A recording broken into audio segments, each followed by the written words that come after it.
కథ చెప్పినప్పుడు డైలాగ్స్ కొన్నే ఉన్నాయి. బట్ ఆల్మోస్ట్ ఇంకా ఫైనల్ స్టేజ్కి వచ్చేసరికి ఇంకా షూటింగ్ టేక్ ఆఫ్ అవుతుంది అనేసరికి కొన్ని డైలాగ్స్ ఆ టైంలో చెప్పారు. అప్పుడు నేను సర్ప్రైజ్ ఫీల్ అయ్యా. సభ్య సమాజానికి ఏం మెసేజ్ ఇస్తున్నారు ఇలాంటి పదాలు చెప్పారు. అండ్ షూటింగ్లో ఎవ్రీడే రేపు షూటింగ్ చేస్తున్నాం అంటే ఇవాళ సీన్ చేస్తున్నాం అంటే కొత్తగా ఒక డైలాగ్ చదివితే అప్పుడు ఎక్సైట్మెంట్ ఉంటుంది. చాలా భలే ఉంది అనుకున్న దానికంటే ఇది బాగా వచ్చింది అని. సో ఎవ్రీడే ఆయన నాకు సర్ప్రైజ్ ఇచ్చేవారు. ఎవ్రీడే సీన్ పేపర్ చదువుతున్నప్పుడు ఒక సర్ప్రైజ్ ఉంటుంది అనమాట.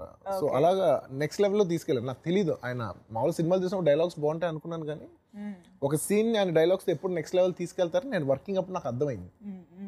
So strength is his dialogue. Irving Wallace అనే రచయిత the intimate sex life of famous people అని ఒక సంకలనం ప్రచురించాడు.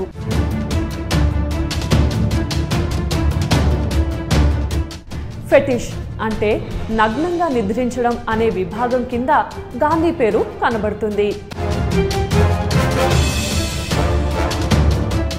తన కామవాంఛ వల్లనే కదా తండ్రి అంతిమ గడియల్లో ఆయన వద్ద లేకుండా పోయింది అనుకున్నాడు.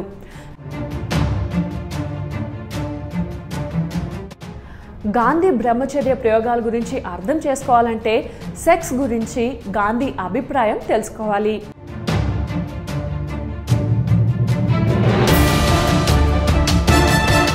అప్పటికే ఆయన అభ్యంగన స్నానాలు, మాలీసులు, ఆడపిల్లల భుజాల మీద చేతులు వేసి నడవడాలు వివాదాస్పదం అయి ఉన్నాయి. దీక్ష శారీరక బ్రహ్మచర్యానికే పరిమితం కాకుండా మానసికంగా కూడా తను బ్రహ్మచారి కావాలని ఆయన ఆశించాడు. దీన్ని బట్టి సెక్స్ పట్ల ఆయనకు అపరాధ భావన ఉండేదని తెలుస్తోంది.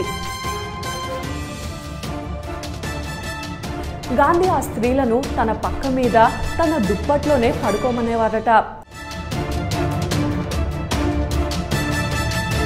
2010లో జార్జ్ ఆడమ్స్ అనే ఆయన గాంధీ నేకెడ్ అంబిషన్ అనే పుస్తకం రాస్తూ మళ్ళీ వీటి గురించి విమర్శించాడు.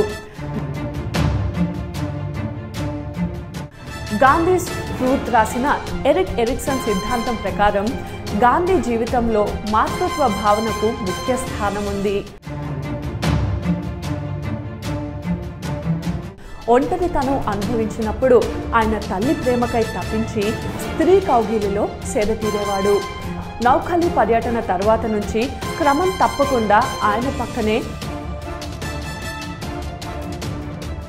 లంగా జాకెట్ వేసుకొని పక్కనే పడుకునేది. తన భర్తకు ఈ వ్యవహారం నచ్చలేదని కూడా ఆమె చెప్పింది. ముందేను సమర్థిస్తూ శివసేన అధినేత బాల్ ఠాక్రే గాంధీతో పోల్చి తేల్చాడు.